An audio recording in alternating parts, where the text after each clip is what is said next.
All right, and here we go. Welcome everyone to another episode of How I Met Your Mortgage.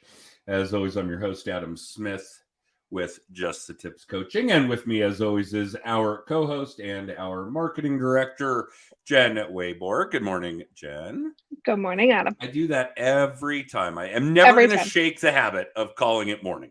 I know.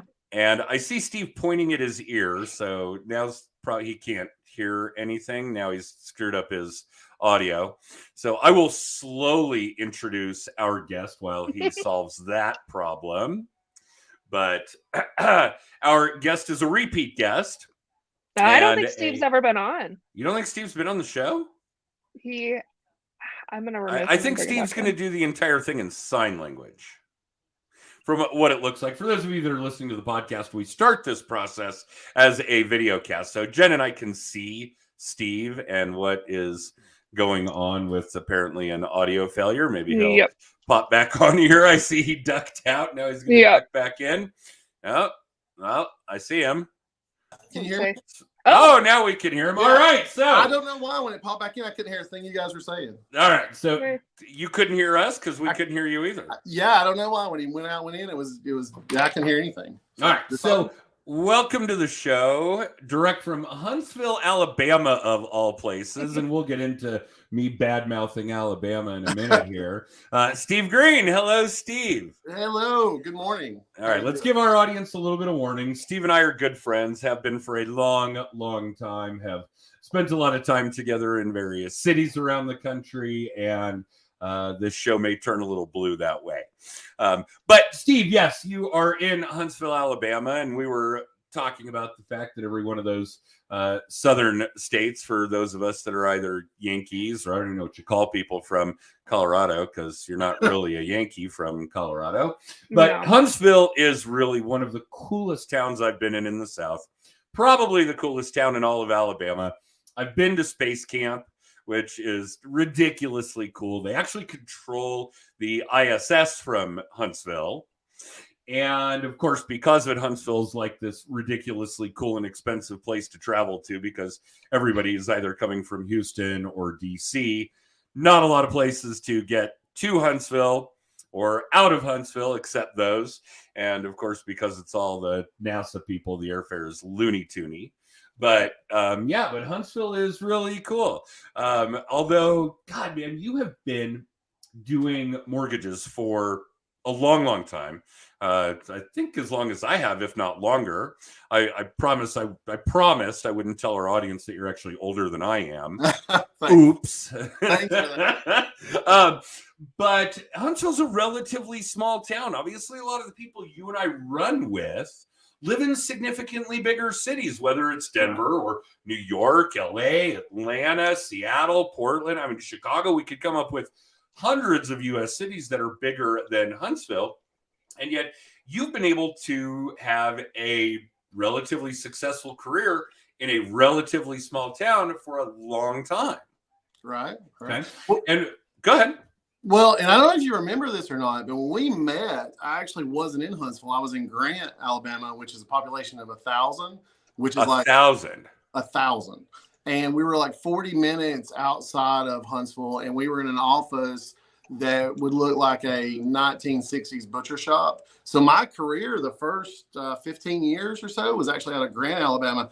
That's what kind of caught attention originally when I was in Nashville, that first speaking thing, is because not only were we doing good numbers, we were in the middle of nowhere, literal nowhere. And it wasn't until just under 5 years ago I came to Huntsville.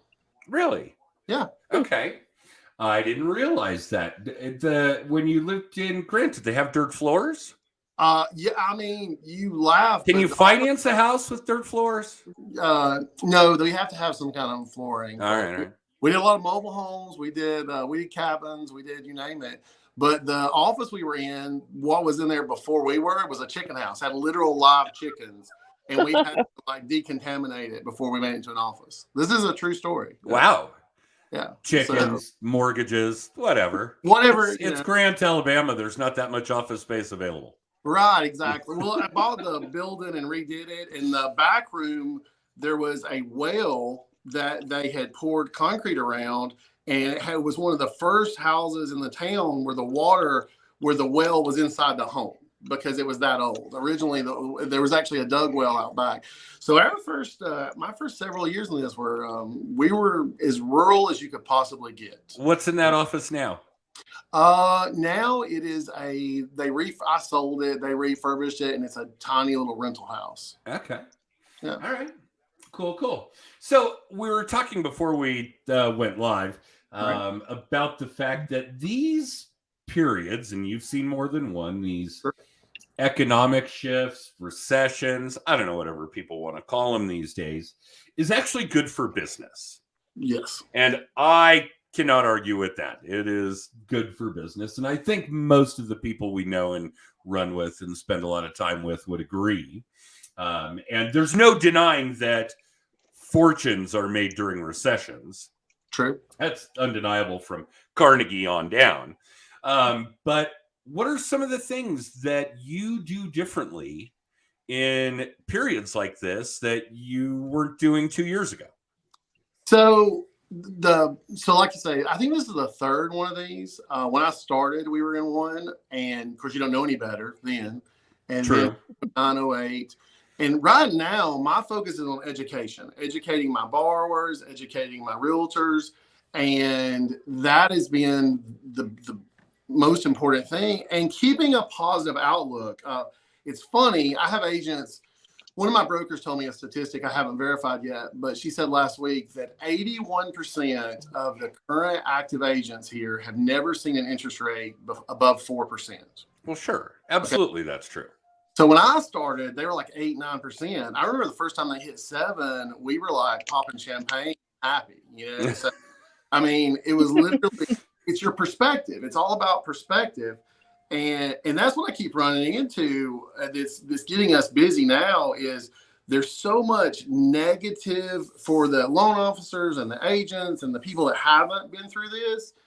The fear is automatic, and with us just going in there and talking it through and making plans and 2-to-1 buy downs. We're doing a ton of those. We didn't used to do any of those since 08, 09, and now we have people doing them and educating people why. Like I tell you, so I've come up with 4 new classes that I'm teaching my realtors, and in the first one we spent a large portion talking about. I'll give you an example. They had a $300K house. They lowered the price $10K to try to sell it. And that made the average payment drop $80-$90 for a consumer, right? If they had left that $300K and did $10K in concessions and used that as 2-to-1 buy down, it made like a $300 difference. And I'm just using round numbers. It's been a minute out in the payment for that first year. And the big thing that we're trying to help people educate on is that by dropping prices, you drop appraisals. We've already seen a little bit of that here. My neighborhood I live in, one of the appraisals is the house I used to own is $20K lower now than it was 6 months ago. Okay. And that's what people can do, things to try to speed up the market. And if you haven't lived through the market, you're not always making the right decision for the seller or the buyer, right?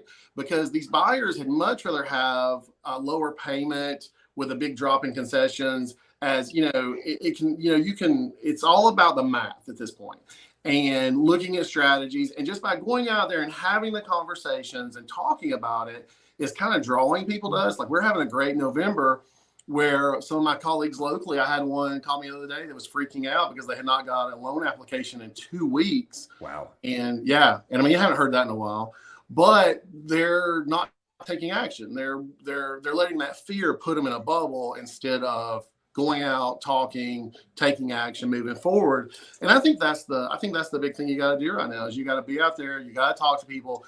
And it's harder if you've never lived through one of these. I mean, of course, she was a younger age, loan officer who had never lived through what we have, and will learn a lot of lessons as it goes through. Yeah, very true. And I do think that's important. And obviously over years and years now, you and I have worked together on teaching classes to LOs and real estate agents, swapping content back and forth, traveling to some of these places to do this. And I'm really curious, that $20,000 drop, what is that price point put at now? So the house that one was, it was at not, it was funny when and I guess it's okay because it's my house, I can talk about it. I bought it at like 570. Okay. Then I sold it for 6 something when me and Ashley, separated. And then it went for, and then it sold last year for 8 something. And then it sold for 900. And now it's dropped down off of that appraisal by 20K roughly. So the funny thing is 4 years ago, it was 570. Now, then it went to 900 and now it's backing down a little. I thought I could buy Alabama for 900. Well, certain areas, All right. So well, I do remember, and I know it's been forever, but it was really funny. You and I were teaching a class, and we were doing some referral partner relationship content, sure. And we talked about the landscaper, and that's one of the favorite things I ever picked up from you that I still talk about from time to time. And right. So you and I are standing there, and you say something like, this is only for the really nice houses, 200 grand and up. And I start rolling. I'm literally dying on stage laughing. And you look at me like, what? I was like, in Denver, you don't get any grass for 200 grand. So It's not a problem. You're getting a 1-bedroom condo. So, yeah, I mean, granted, that was a long time ago, but it always did make me laugh. And yes, we're not going to get into the string of houses and X's and all of that, because then we will blow through the 30-minute time limit that Jen gave us. No question. So it's important to be out and about. It's important to be positive. It's important to be public. It's important to be giving good content, good data, good information. Right. And we just talked about the fact that 80% of the population out there hasn't seen a rate at 4 or higher. All right. Okay. Of the professional population, real estate agents, mortgage originators, whatever the case may be.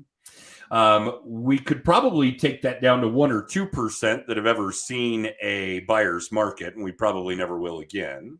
Right. But these are the people that slim portion, that 2% of real estate agents, that 20% of loan originators, whatever the case may be, because you never hear about a new mortgage originator. That's just weird.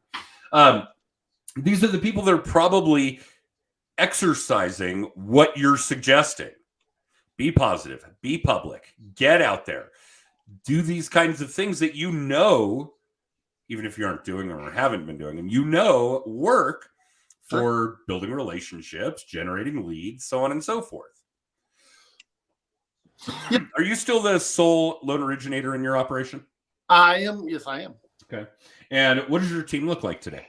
So I've got Taylor, Mary, and Carrie are my direct team, not counting the corporate support. But my direct team are Taylor, Mary, and Carrie. You met Taylor earlier, I think. So yeah, and we're we just hired Taylor. We picked her up. She got laid off at another company that was making cutbacks. Great employee. We're seeing that a lot locally. We're seeing a lot of. We've got just say it plain. We've got less competition locally than we had 6 months ago by a great deal, and we're doing good. I mean, but see, we made moves based on 08 and 09 that I remembered, and I feel like that's made a huge difference in our office. I wish the only mistake I think I really made is I waited 30 days longer to really shift gears than I should have. I agree. I did too. I don't agree with you because we didn't talk about it. But yes, I think I was behind the ball in making the adjustments, previewing what the market was going to do. It meant for a much quieter first half of the year than I would have expected, than I wanted. I shouldn't say expected. I should have expected it. That would be pretty black and white. But yeah, I would say that we're certainly as busy as we've been all year. Oh, yeah. And honestly, we're picking up. I will say this. It's funny because we've picked up more new agents in the last 2 months than we picked up in the last 2 years. The last 2 years, our people that we work with, that we've dealt with for years, or we're so busy, and we were so busy. And honestly, we were making sure we kept our customer service up for them. And now for the first time, we have agents that we've not even tried to solicit calling us because their guy went out of business, or they were only using him because he was paying for Zillow leads. And he no longer can afford to do so, or kicking in. And so it's funny the doors that it's opening, and I'll tell you, the positive message is part of it. So this new class series, when I went to the realtors, one of the first things I taught them, I had a slide on there like cookies make you fat. And the whole point under that was now something that a lot of people don't realize is when you're on your social medias, I don't care which one it is, Facebook, Instagram, whatever. Okay. And whether it be a pixel or it be a cookie or whatever, if you see a negative ad like houses are going to crash, home prices are going to crash, whatever, and you click on that, then then what happens is then your feed gets filled with that. And the same thing happens in reverse. If you click on only positive ads and messages, then because the algorithm will pick up what you clicked on, right? I made that point in a class a few weeks ago, and then all of a sudden they started telling me the ones that were all nervous and clicking on the negative traps were getting nothing but negative feed.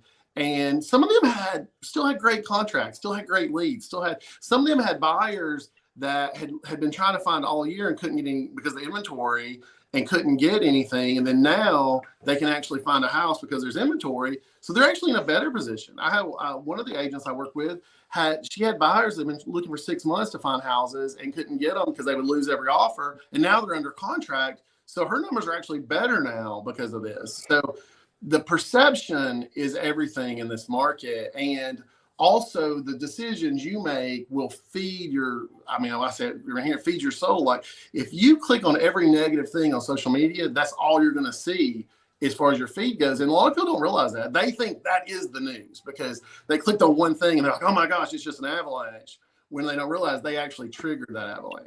Oh, sure they did. And you and I obviously have spent a lot of time talking about social media algorithms, about how to tinker with them. We've run experiments on them all the time. We use it a lot in our content.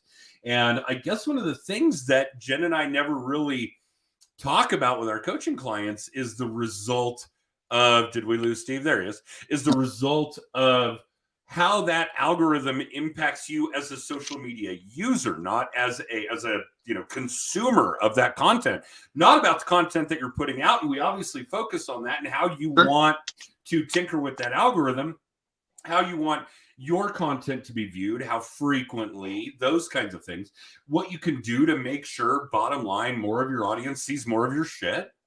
But we never talk about it from that consumer perspective.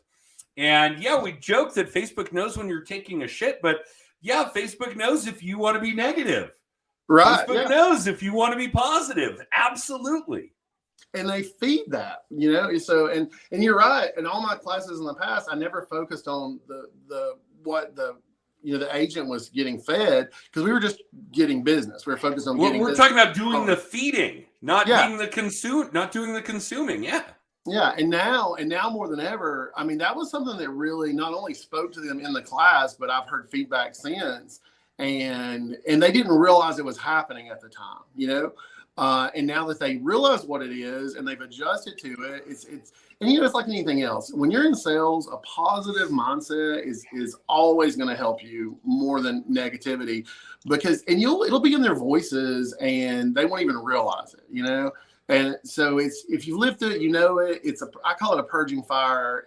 Both industries are probably overpopulated with people who this is not what they do for a living. I mean, you see more of these part-timers in both sides, and this is going to get rid of some of that, which is honestly a good thing. It's a good thing. The cream rise to the top, as we say, and that's what we need. We need professionals. We need educators. We need people to let people know that, because one thing about this, the Fed has done, I did some research. They've done this rate scenario that they're doing right now. They've done it 9 times, and since the 1950s, 8 out of the 9 times it served exactly the way they wanted it to. The only time it didn't serve the way they wanted it to was in 2009, when the inventory was just so massive, and that was the kicker. The thing about right now is, even though it is slowing some prices and it is slowing some buying a little bit, we're still producing more buyers than homes every year. And until that changes, inventory is going to be an issue. I mean, if this is going to slow it, but it's not going to stop it. And people are going to keep buying because people are still getting married. They're still having babies. They're still getting out of college. And because of the builders that we lost in 2009 and the ones that are more conservative now, and the fact that lending is more conservative now, it's a fact. We produce less new homes every year than we do new buyers. So and once you realize that, you realize the business is there. You may have to adjust where you go, how you go. You may have to do more first-time home buyers, but the business is there. is no question. It's kind of like a hillbilly translation of what Barry's been saying. Thanks, Steve. Hillbilly Barry. Yeah. You're our hillbilly Barry. That's like awesome. Yeah, so no question about it. Okay, so let's be tactical and tractional about it, because you and I are certainly always big on that. Sure. What should people be doing? Now, don't get me wrong. We're going to see a mass exodus. All of these people that are buying trigger leads, and I'm seeing clients say, hey, I'm getting 50 to 100 calls after starting to look for a mortgage. They're out there. It won't last long. We're going to have a mass exodus. And those kinds of people that were in it for the refi boom of 20 and 21, fine, go. Real estate agents, probably similar. But for the people that really want to make a shift, really want to stick with it, understand that they've probably already made the halfway point, if not longer, of surviving the current shit show, for lack of a better term. What should they be doing? What tactical, tractional things should they be doing? We know teaching classes is a big, big deal, but not everybody has the content to teach. Right. Okay. So, well, the big thing to me comes down to one thing: is take action for first and foremost, because don't be on the sideline. Yeah, don't be on the sidelines. So Okay. many, I've had both real estate side and lending side call me up because, like me, we have done this forever. So they always want to call the elder to find out, how did you survive last time we had the Great Depression? And so true. The first thing I ask is, well, what have you done today? Like, what have you literally done today? And it's never, I texted 10 buyers that I haven't heard from in 6 months. It's never, I emailed 20 people. It's never, I called to wish somebody a happy birthday, right? And, you take your book and you hand it to a new loan officer and you say, do 1 page a day, they'd be making money. I mean, that is truth, because it's literally just the simplest of actions. And that's what people need to be doing. Don't freeze, don't hesitate, don't sit still.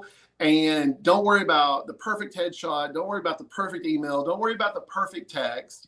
And go back to anyone that you have dealt with these last, 12, 18 months that didn't buy, that didn't go, and call them back in and have a real conversation with them, whether it be on the phone, whether that be text, whether that be email, whatever you communicate with them in the beginning, and say, let's reevaluate, okay?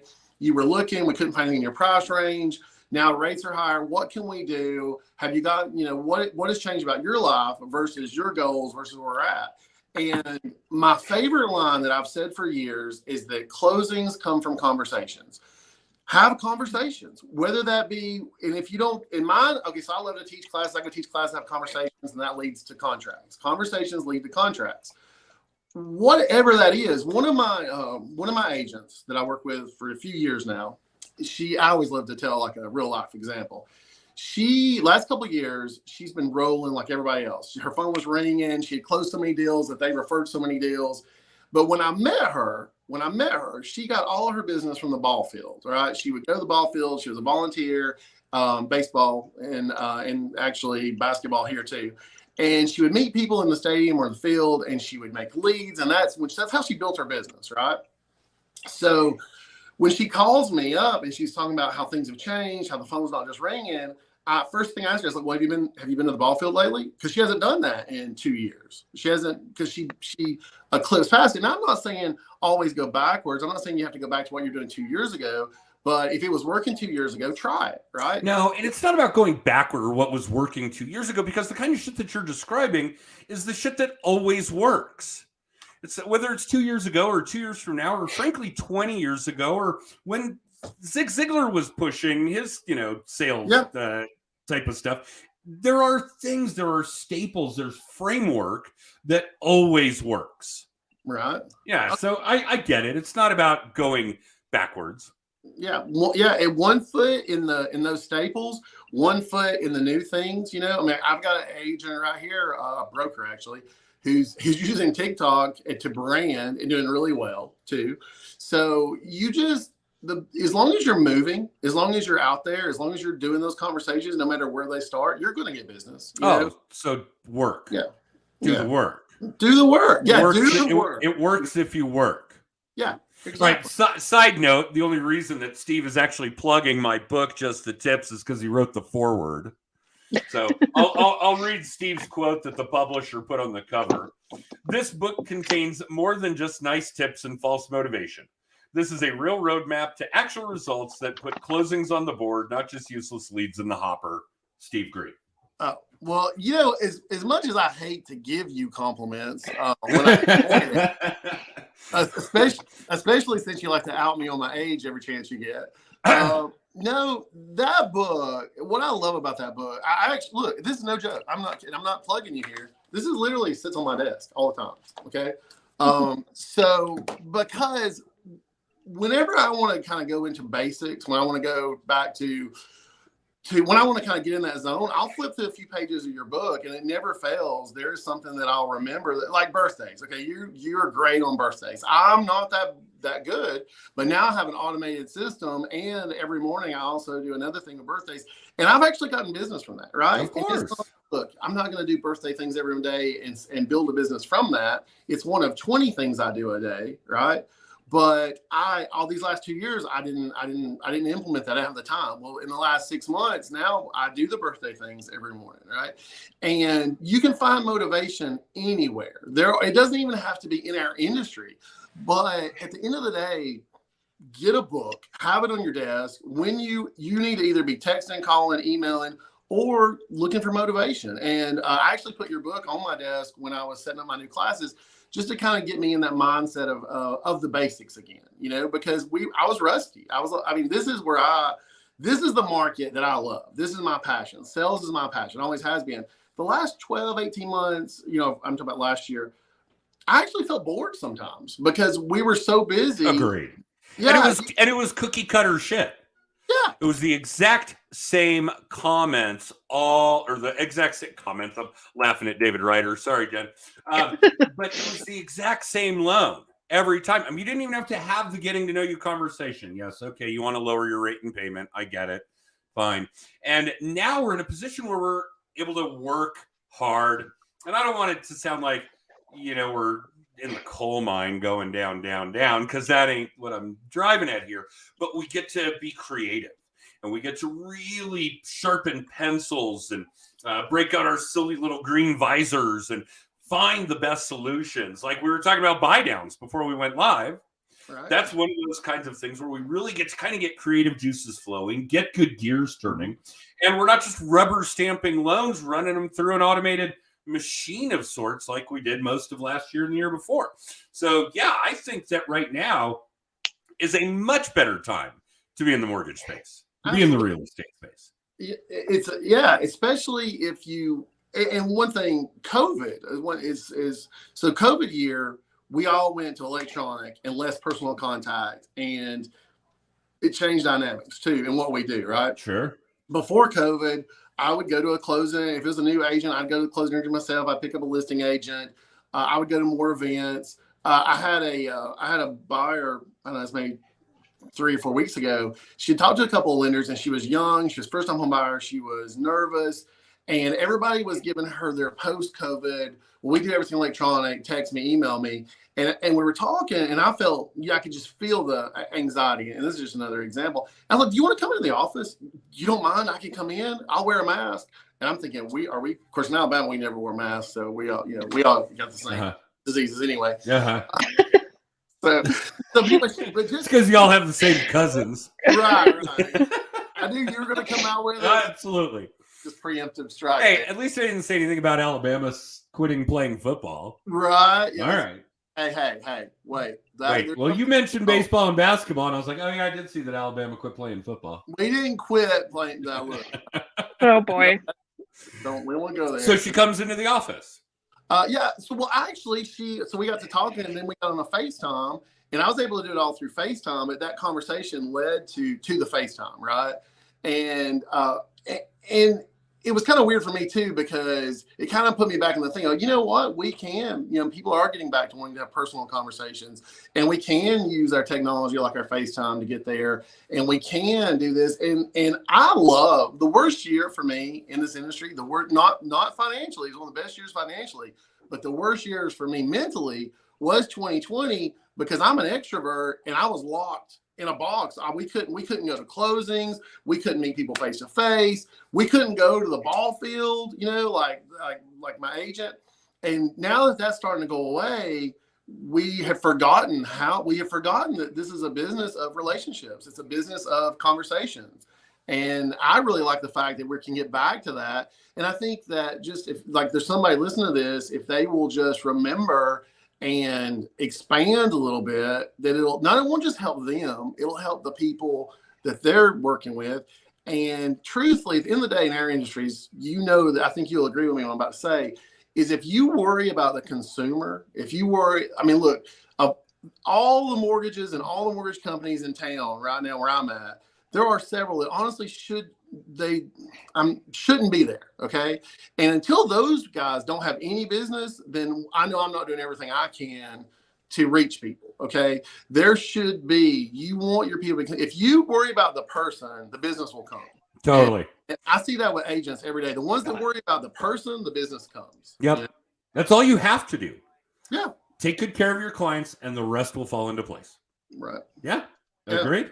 Yeah. And if you can't, and if you're not talking to people, you can't find out what their pain is to solve. Oh, very true. So yeah. So I think that it's important to kind of understand that the way we're doing business today, the way we're generating leads today, the way we're doing the entire process from A to Z is a little different. Some of it needs to regress. We are not at the height of a pandemic. We don't need to lock the doors to the office. We don't need to be shut out from closings, those kinds of things. And I understand why the precautions were taken, and I appreciate that. And I also appreciate that during that same era, that same period, we were given some new toys, tools, tech systems that we can employ, that we can implement.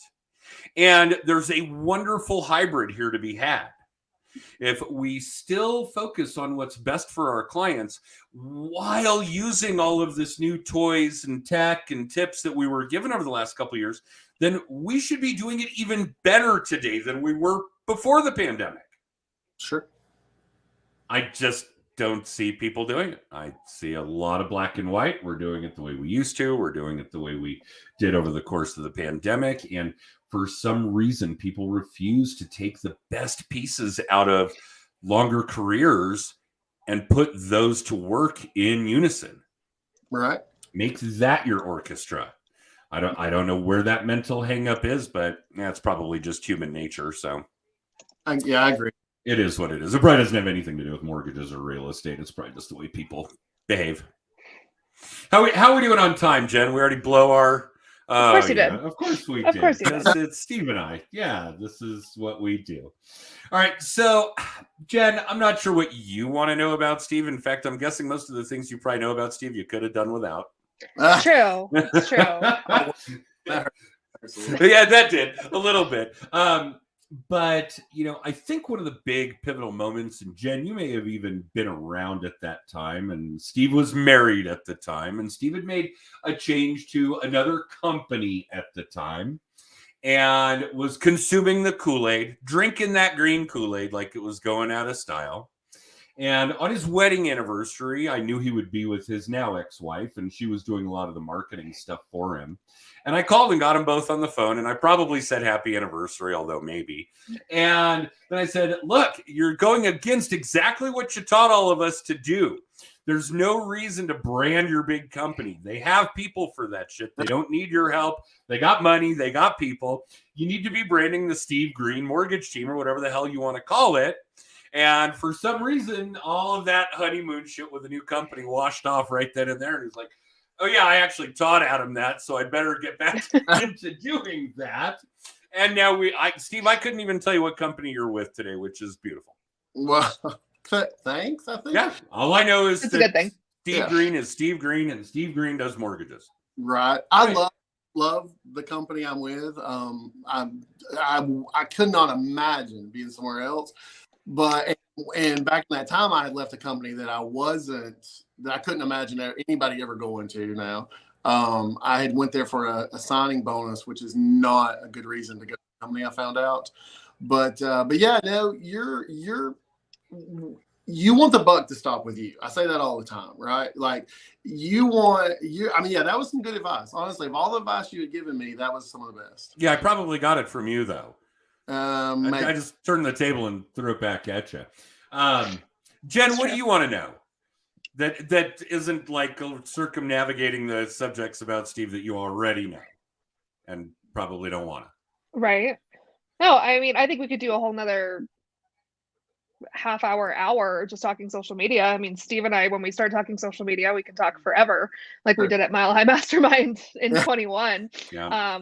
But we don't really have time for that. But it is a really interesting perspective.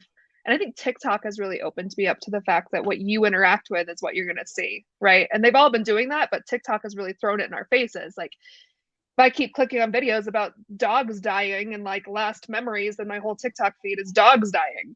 And TikTok's the king of that. Absolutely. Oh, their algorithm is badass. It's insane, but it's absolutely still true. I mean, Instagram stories, for instance, I was like, why the hell am I seeing the same people over and over? That's because I just get clicking and I click on those same people, and it takes some digging to see anybody new, any new content. That's probably the most infuriating part of Meta owned social media, is finding anybody that's, I mean, I have over 3,000 Facebook friends now, and I probably see 10 of them in my feed. So it's an interesting reminder that you have to do a little bit more work to see the stuff you actually want to be seeing. Right. And really not clicking on anything that you don't want to continue to see, like dogs dying, which has been my whole TikTok feed lately. So that's why that's top of mind for me right now. That Steve may have been one of the most valuable pieces you've actually ever given us. And there is a plethora of valuable shit you've given us over the years. No question about it. But yeah, to take that mentality about how we treat social media algorithms when we're the content producer, when we're the content creator, and to make sure that we're honoring that as the user, as the content viewer. What do I want to see, hear, read, watch on social media? Because I never really thought about it. I don't spend all that much time on social media. And yeah, it's fucking brilliant. If you continue to feed that negative machine, it's going to keep spitting that shit out to you. I mean, it works with everything though. Like, I mean, you and I roll our eyes every time, and I'm sure Steve does too, when mortgage loan officers are sharing the same post, everybody's sharing the same post, and they all interact with each other's posts. And oh my God, it's going viral because there's 100 loan officers that are interacting with the post. If you're interacting with only other loan officers' posts, you're only going to see their posts, and they're going to see yours instead of your actual audience seeing the shit that you're putting out there. So not even just negative stuff, just anything. Oh, if you're then we look like sheep. Right. Well, it's not original content. I mean, the thing about is the algorithm looks for new original content to keep it fresh. And when you're the sheep, as you just said, that is bad for your placement in the algorithm, because they don't want someone to just reshare tired, reuse stuff. Absolutely. You know? Yeah. That has always been the case. Absolutely. Yeah. Social media thrives on original organic content. Yep. And yeah, from the consumer perspective though, and I don't mean the people that are, spending their money. I mean the people that are actually consuming the content on social media. Yeah, paying attention to it that way, the same way we do as content creators, is huge. Thank you for that. All right. Jen, let's get Steve on another episode, because now we're obviously way over time. Yeah. And yeah, we'll try to keep it focused on social media shit. Yeah, we'll book you for January of 24, which is when I'm booking right now. So I like it. But for those of you watching or listening, if you want to find out more about Just the Tips, you can text TIPS to 63566. You can get all the past episodes of the show, all of our weekly little tips. You can book a free hour of coaching with Adam. You can get a copy of the infamous book. Everybody have theirs right there. Steve, you got to hold yours up too. No pictures in it though. Wait, wrong one. No, there. I'm sorry. I did not write it for my Alabama audience. There are no pictures. Yeah. You get a copy of that book, but text TIPS to 63566 to find out all of the things about Just the Tips coaching. Cool. Steve, thank you. Good to see you. It's been a minute. I know you were here fairly recently, and we got to have a meal together. But yeah, we missed you back in September, and hopefully we'll catch you again this coming year. Oh yeah, I'll see you guys soon. All right.